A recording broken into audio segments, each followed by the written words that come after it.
بسم اللہ الرحمن الرحیم۔ السلام علیکم ورحمۃ اللہ وبرکاتہ۔ غیبی مدد نہ اسپین کے وقت آئی، نہ خلافت عثمانیہ کو بچانے کے لیے آئی، نہ اسرائیل کا قیام روکنے کے لیے آئی، نہ بابری مسجد کے وقت آئی، نہ عراق اور شام کے وقت آئی، نہ میانمار کے وقت آئی، نہ گجرات کے وقت آئی، نہ کشمیر کے لیے آئی۔ پھر بھی گھروں اور مسجدوں میں بیٹھ کر غیبی مدد کی صدا، غیبی مدد جنگ بدر میں آئی، جب 1000 کے مقابلے میں 313 میدان جنگ میں اترے۔ غیبی مدد جنگ خندق میں آئی، جب اللہ سبحانہ و تعالیٰ کے محبوب صلی اللہ علیہ وسلم پیٹ پر 2 پتھر باندھے اور خود خندق کھودی اور میدان جنگ میں اترے۔ مسجدوں کے ممبروں پر بیٹھ کر بد دعائیں کر کے غیبی مدد کے منتظر، طاغوت کے نظام پر راضی اور پھر غیبی مدد کے منتظر، آفاق دین کو چند جزیات عبادات میں محصور و مقید کر کے غیبی مدد کے منتظر، یعنی سب کچھ اللہ سبحانہ و تعالیٰ کے ذمے لگا کر اور خود کنارہ کشی اختیار کر کے غیبی مدد کے منتظر، اپنے حق کے لیے کھڑے ہونے سے ڈرتے اور کتراتے ہوئے آسمانوں سے فرشتوں کے نازل ہو کر مسلمانوں کی غیبی مدد کے منتظر۔ ایسی صورت میں غیبی مدد نہیں، صرف عذاب ہی آتے ہیں۔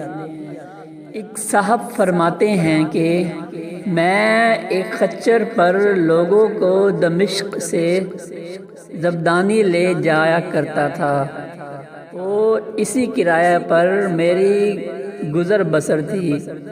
ایک مرتبہ ایک شخص نے خچر کرائے پر لیا، میں نے اسے سوار کیا اور لے چلا ایک جگہ، وہ 2 راستے تھے۔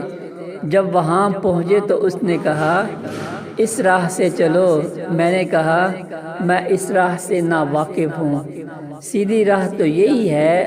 اس نے کہا نہیں، میں پوری طرح واقف ہوں، یہ بہت نزدیک کا راستہ ہے۔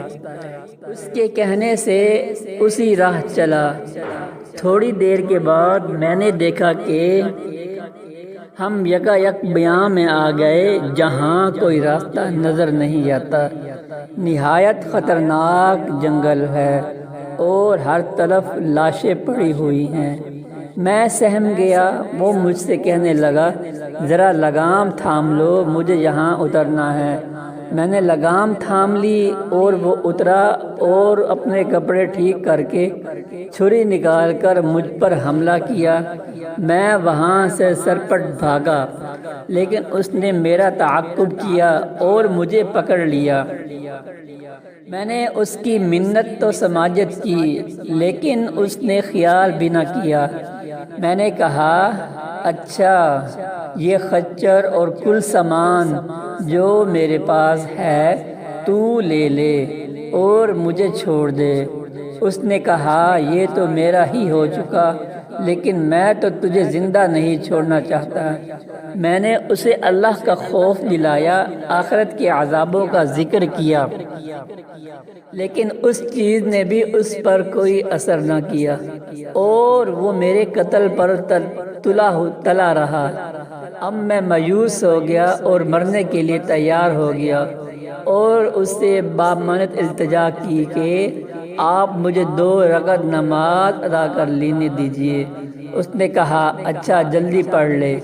میں نے نماز شروع کی، لیکن اللہ کی قسم میری زبان سے قرآن مجید کی صرف ایک حرف بھی نہیں نکلتا تھا۔ یوں ہی ہاتھ باندھے دہشت زدہ کھڑا ہوا تھا اور وہ مجھے جلدی مچا رہا تھا۔ اسی وقت اتفاق سے یہ آیت میری زبان پر آ گئی، امن یجیب المضطر اذا دعاہ ویکشف السوء۔ اللہ ہی ہے جو بے قرار کی بے قراری کے وقت دعا کو سنتا ہے اور قبول فرماتا ہے، اور بے بسی، بے کسی، سختی اور مصیبت کو دور کر دیتا ہے۔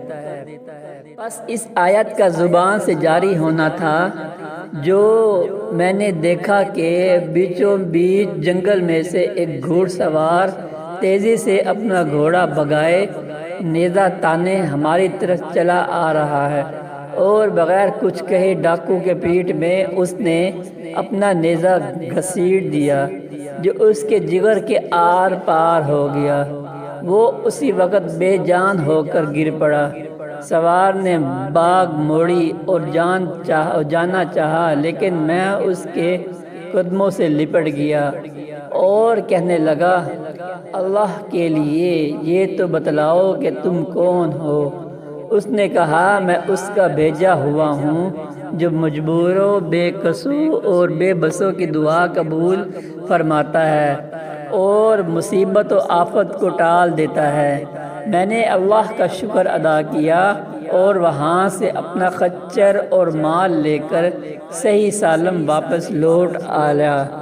دعوت الحق، اس کو پکارنا حق ہے، اس کے سوا نہ کوئی پکار سنتا ہے اور نہ مصیبتوں اور پریشانیوں کو دور کر سکتا ہے۔